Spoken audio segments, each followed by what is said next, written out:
नमस्कार साथियों, NY success academy में आपका एक बार फिर स्वागत है। कंपाउंड इंटरेस्ट के आज अलग दो क्वेश्चन लेकर आ रहा हूँ इस वीडियो में, जिनकी टाइप अलग है, जो अभी रिसेंटली पूछे गए हैं। ठीक है, बताओ मुझे क्वेश्चन। कंपाउंड इंटरेस्ट, हाँ बताओ क्या है। रेट ऑफ इंटरेस्ट है आपका 10%, टाइम है 5 ईयर,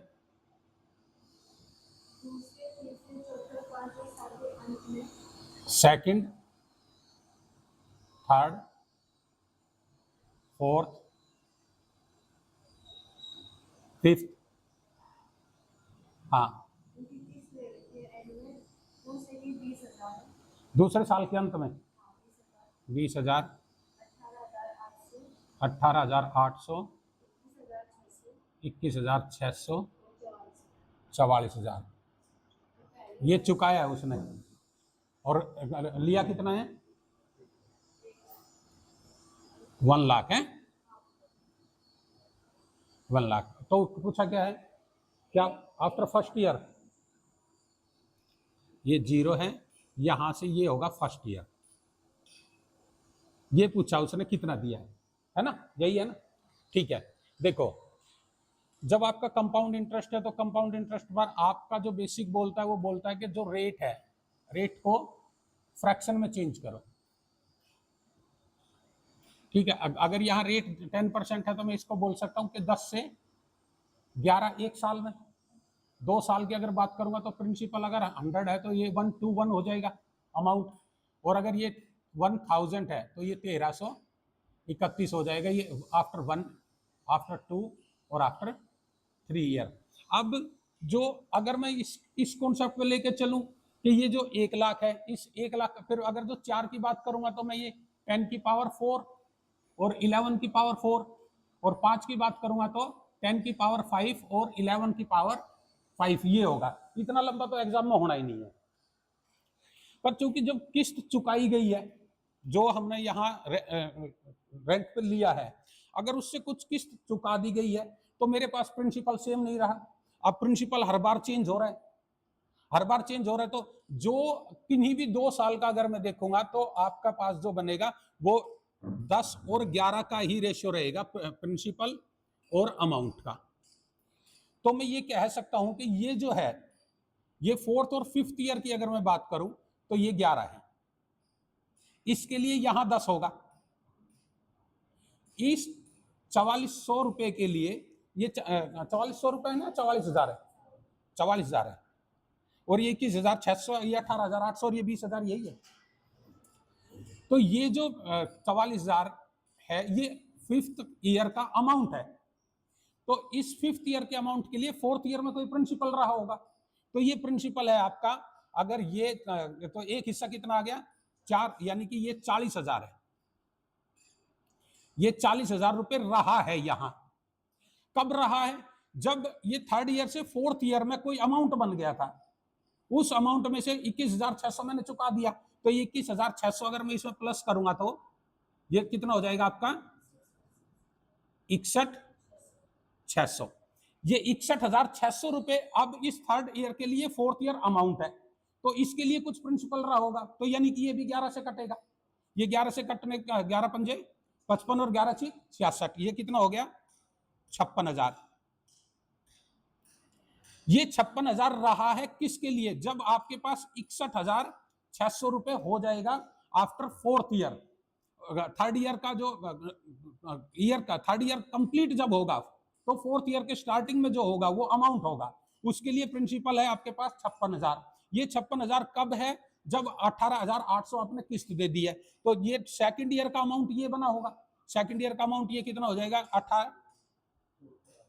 7,480। अब ये 2nd ईयर का अमाउंट है ये, तो ये 11 होंगे, तो इसके लिए 10 फिर चाहिएगा, ये 11 से फिर कटेगा, 11 × 68,000।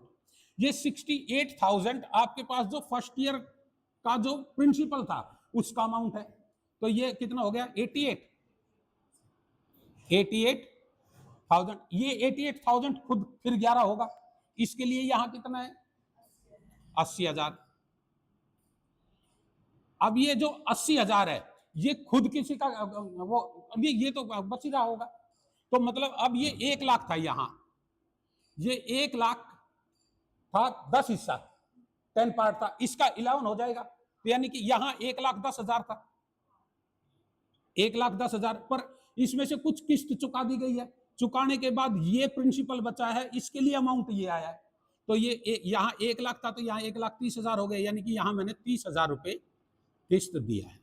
ये आपका पहला है, ठीक है। ये एग्जाम में भी इसी तरीके से होगा, ठीक है। और है ऐसा कोई, वो भी बोल।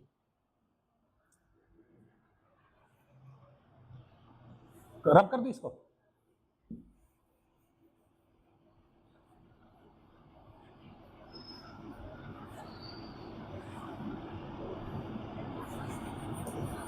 बोलो।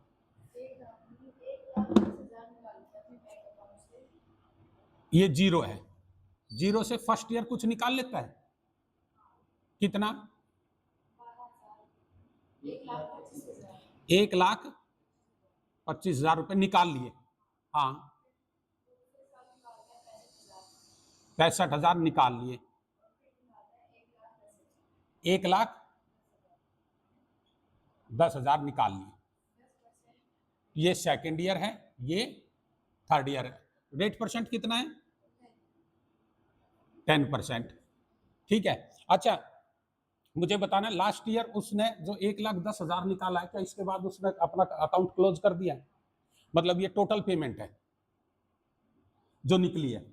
अब इसमें 3 साल है, 3 साल का मतलब है आपके पास 1,000 रुपया रहा होगा और वो 1,331 बन गया होगा, ठीक है। क्योंकि हम करते हैं यहाँ 100 और यहाँ 121 और ये 10 और 11।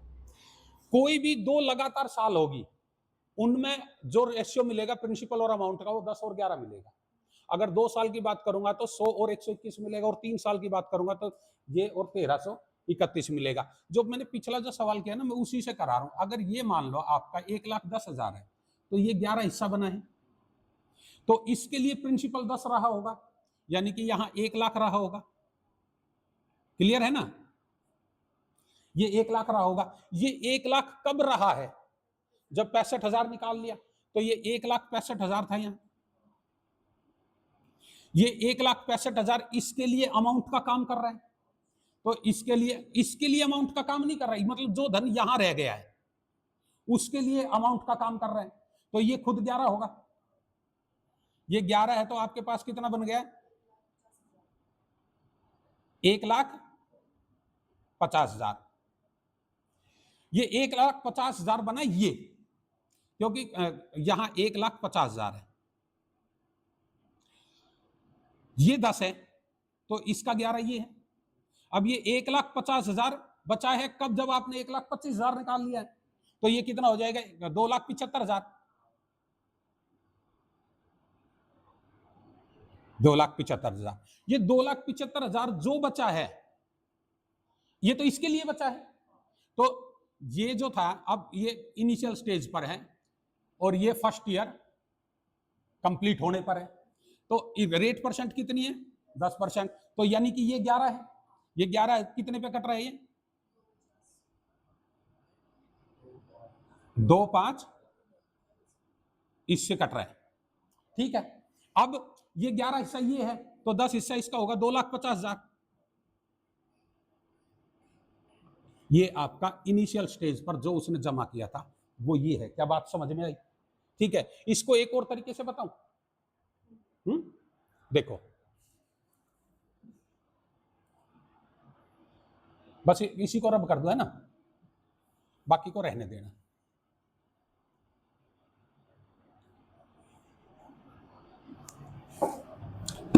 कैलकुलेशन बताते चलना मुझे जो जो मैं आप लोगों को बोलूं।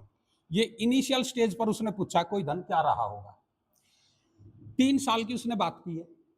जब मैं 3 साल के ऊपर आऊंगा तो मेरे लिए प्रिंसिपल ये होना चाहिए और अमाउंट जो होगा वो ये होगा, ठीक है। अब ध्यान देना, ये 1 लाख रुपए 1,25,000 अगर वो नहीं निकालता यहां से तो इसका 2 साल बाद अमाउंट मिलना था कुछ, तो 2 साल में का बाद मिलना था, तो मतलब मेरे पास ये काम करेगा। अगर ये काम करेगा तो 1,25,000 क्या है, 10 हिस्सा है, तो इसका 11 कितना हो जाएगा, ये हो जाएगा 11 पंजे 55,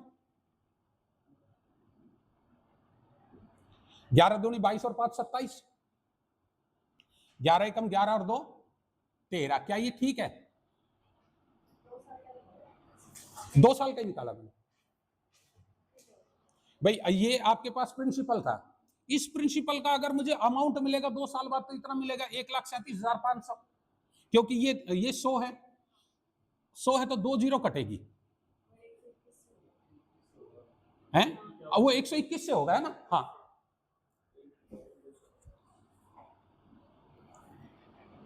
यानी कि ये मेरे पास 100 हिस्सा है और मेरे को चाहिए 121, तो 125 को 121 से करना है, 1,51,250। अगर मेरे पास 1,25,000 रुपए जो मैंने आज निकाले, अगर इनको नहीं निकालता तो मेरे को इतना और मिलना था। यहां तक मेरी बात क्लियर है? फिर उसके बाद ये जो 65,000 है, इस 65,000 को अगर मैं आज ना निकालूं तो मैं 1 साल बाद निकालूंगा तो इसका फिर अमाउंट मिलेगा। यानी कि ये मेरे पास 10 हिस्सा है, 11 चाहिए मुझे, तो 11 कितना आ जाएगा, 7,500। यहां तक का क्लियर है? तो मैं ये कह रहा हूं कि अगर मैं ये ना निकालता तो मुझे ये और मिलना था, ये नहीं निकालना तो ये और मिलना था, तो ये टोटल मिलेगा मुझे कुछ।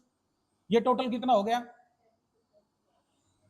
5 7 2 3 3, ये हो गया 3,32,750, यही हो गया। कंफर्म है ये? अब एक बात बताओ, ये 3,32,750 रुपए है, ये 1331 का कुछ मल्टीपल होगा? कितना मल्टीपल है डिवाइड बाई 1331? ये 1331 है, 13 दूनी 26, 250, कंफर्म 250 ही है ना। तो 1331 का ये 250 टाइम मल्टीपल है, तो जो मेरे पास ये 1000 है इसका भी 250 टाइम मल्टीपल होगा, तो 250 इंटू 1 2 3, 2,50,000, 2,50,000 ही आएगा वहां। तो ये आप इससे, ये थोड़ा सा लेंथी पड़ता है ना, इसमें कैलकुलेशन ज्यादा, वो ज्यादा इजी है, तो ज्यादा बेटर ये है। अच्छा एक बात और है, इसमें ना ऑप्शन भी मिले होंगे, तो ऑप्शन क्या क्या है, 2,70,000, 260, 2, एक ये है ही।